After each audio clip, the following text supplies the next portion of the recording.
Hello everyone, welcome to my YouTube channel. और आज के इस वीडियो में हम बात करने वाले हैं रेस अराउंड कंडीशन की इन जेके फ्लिप फ्लॉप।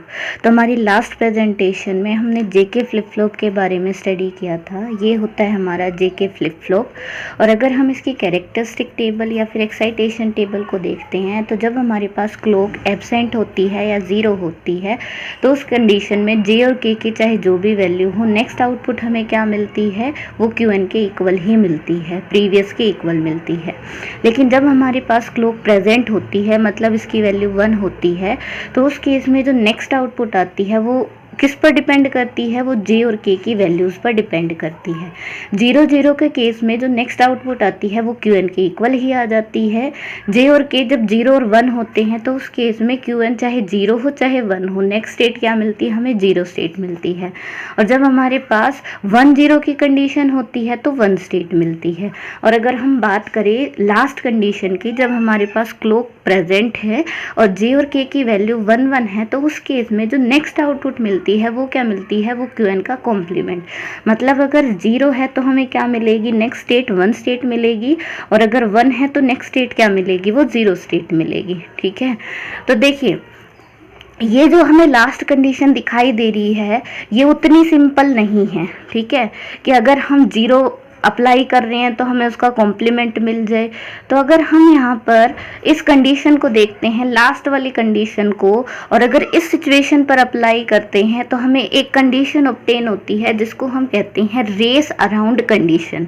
तो ये कंडीशन होती क्या है और इसको हम कैसे रिमूव कर सकते हैं, वो आज के इस वीडियो में हम स्टडी करेंगे। ठीक है, तो देखिए स्टार्टिंग में हम कंसिडर कर लेते हैं कि जो हमारे पास प्रीवियस या क्यू एन थी वो क्या है, वो हमारे पास 0 है। तो क्यू एन कितना हो गया, 0, तो इसका कॉम्प्लीमेंट कितना हो जाएगा, वो 1 हो जाएगा। ठीक है, और जे और के की वैल्यू क्या है, 1, और क्लॉक भी क्या है, 1। तो क्लॉक हमारे पास 1, जे की वैल्यू 1, के की वैल्यू 1। अब ये 0 है तो ये 0 कहाँ आएगा, नैंड गेट 4 के इनपुट पर आएगा। और ये 1 है तो ये 1 कहाँ जाएगा, नैंड गेट 3 के इनपुट पर जाएगा। ठीक है, तो देखिए नैंड गेट 3 के लिए तीनों इनपुट क्या हो गई, 1, तो उसकी आउटपुट हमें क्या मिलेगी, 0।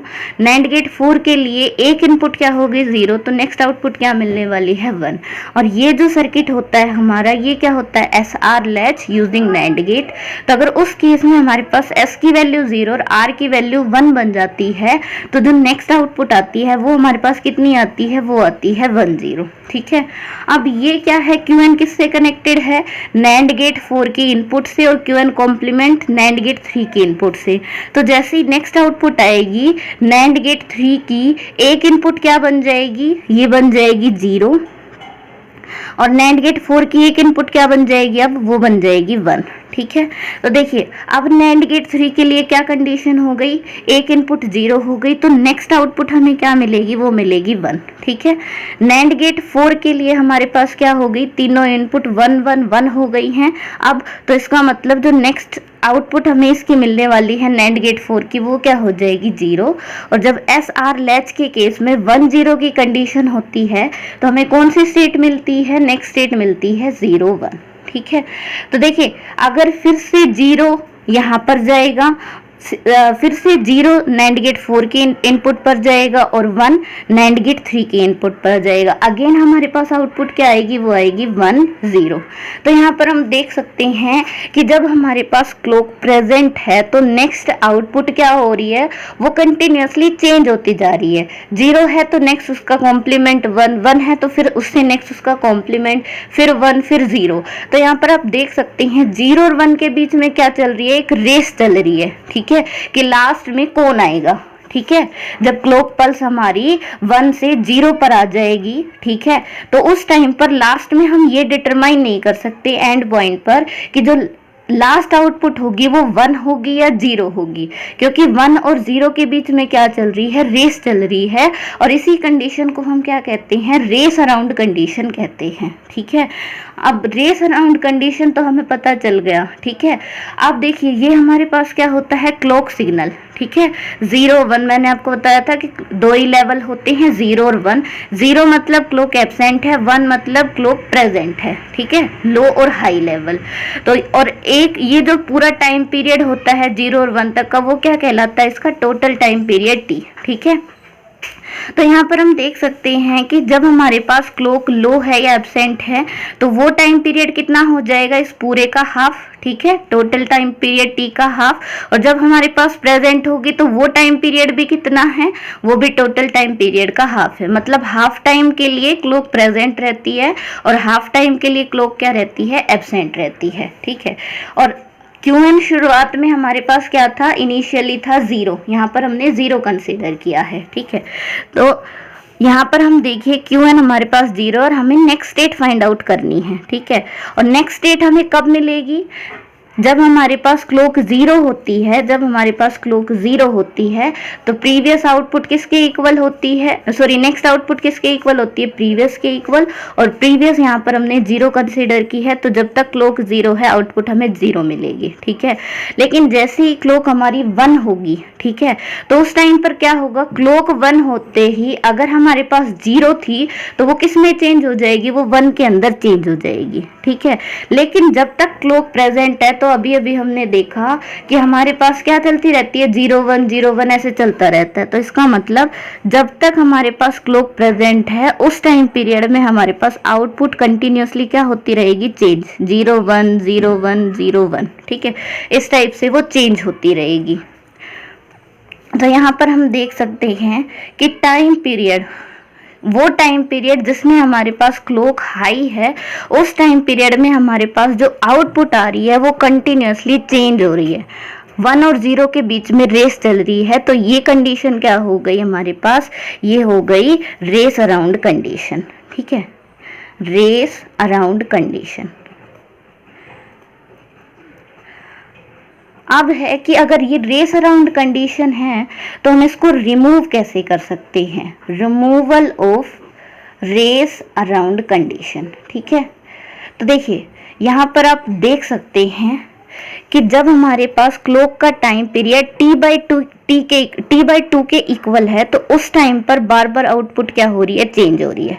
तो अगर हम किसी तरीके से क्लॉक का टाइम पीरियड ही ऐसा कंसीडर कर लें कि 1 आने के बाद जैसे ये 0 की तरफ बढ़े तो उससे पहले ही हमारे पास क्लॉक क्या हो जाए, 0 हो जाए, क्योंकि हमें पता है कि जब क्लॉक 0 होती है तो आउटपुट चेंज नहीं होती है। अगर हम इस कंडीशन को यहाँ पर रिप्रेजेंट करना चाहें तो कैसे रिप्रेजेंट कर सकते हैं, ये है हमारी Qn+1, ठीक है, ये वैल्यू क्या है हमारी Qn+ में 1। और यहाँ पर हम अब क्लॉक का देखते हैं कि क्लॉक के टाइम पीरियड को अगर हम किसी तरीके से इस टाइप से सेट कर पाएं कि क्लॉक ये वैल्यू 1 होते ही हमारे पास, ये वैल्यू 1 होते ही हमारे पास क्लॉक क्या हो जाए, 0 हो जाए। तो ये थी शुरुआत में क्लॉक हमारी 0 चल रही है, अब क्लॉक क्या हो गई 1, ठीक है, ये हो गई 1, ठीक है। तो जैसे ही क्लॉक 1 होगी तो हमारी आउटपुट 0 से 1 में चेंज हो जाएगी, यहाँ तक तो ठीक है। लेकिन जैसे ये 1 से 0 की तरफ जाए उससे पहले ही हमारी क्लॉक क्या हो जाए, क्लॉक की वैल्यू अगर फिर से 0 हो जाए तो हमारी ये आउटपुट क्या रह जाएगी, एज इट इज रह जाएगी, वो चेंज नहीं होगी। तो इसका मतलब ये जो टाइम पीरियड है क्लॉक का वो हमें क्या करना होगा, एडजस्ट। कौन सा टाइम पीरियड, जितने टाइम के लिए हमारे पास क्लॉक क्या है, हाई है, ठीक है, वो टाइम पीरियड हमें एडजस्ट करना होगा। और ये जो आपको टाइम पीरियड दिखाई दे रहा है जब आउटपुट हमारी 0 से 1 में चेंज हो रही है, तो इस टाइम पीरियड को हम कहते हैं propagation delay, propagation delay time. क्या होता है प्रोपेगेशन डिले टाइम, इसका मतलब है हमारे पास प्रेजेंट इनपुट क्या थी, 0, और नेक्स्ट जो आई वो कितनी आई, 1। तो 0 से 1 आने में इस जेके फ्लिप फ्लॉप ने जितना भी टाइम लिया, प्रोपेगेट करने में जितना भी टाइम लिया, वो क्या कहलाता है, इसका प्रोपेगेशन डिले टाइम, ठीक है। तो अगर हम किसी तरीके से प्रोपेगेशन डिले टाइम और ये जो क्लॉक सिग्नल है हमारे पास, इसका जो टाइम पीरियड है वो टाइम पीरियड जितने टाइम पीरियड के लिए हाई है, ठीक है, मतलब t/2, अगर ये लेस हो जाए इस प्रोपेगेशन डिले टाइम से तो हमारे पास क्या हो सकता है, ये है प्रोपेगेशन डिले टाइम, ठीक है। और ये हमारे पास क्लॉक का वो टाइम पीरियड जब ये हमारे पास हाई कंडीशन में है, ठीक है। तो अगर ये हमारे पास लेस हो जाए तो देखिए 1 0 में चेंज होने से पहले ही हमारे पास क्लॉक क्या हो जाएगी, 0 हो जाएगी। ठीक है, तो इसका मतलब ये 1 स्टेट हमारी चलती रहेगी, चेंज नहीं होगी। तो फर्स्ट कंडीशन तो ये है कि अगर हमारे पास ये कंडीशन अचीव हो सकती है तो उस केस में हम इस रेस अराउंड कंडीशन को रिमूव कर सकते हैं। सेकंड है यूजिंग मास्टर स्लेव जेके फ्लिप फ्लॉप।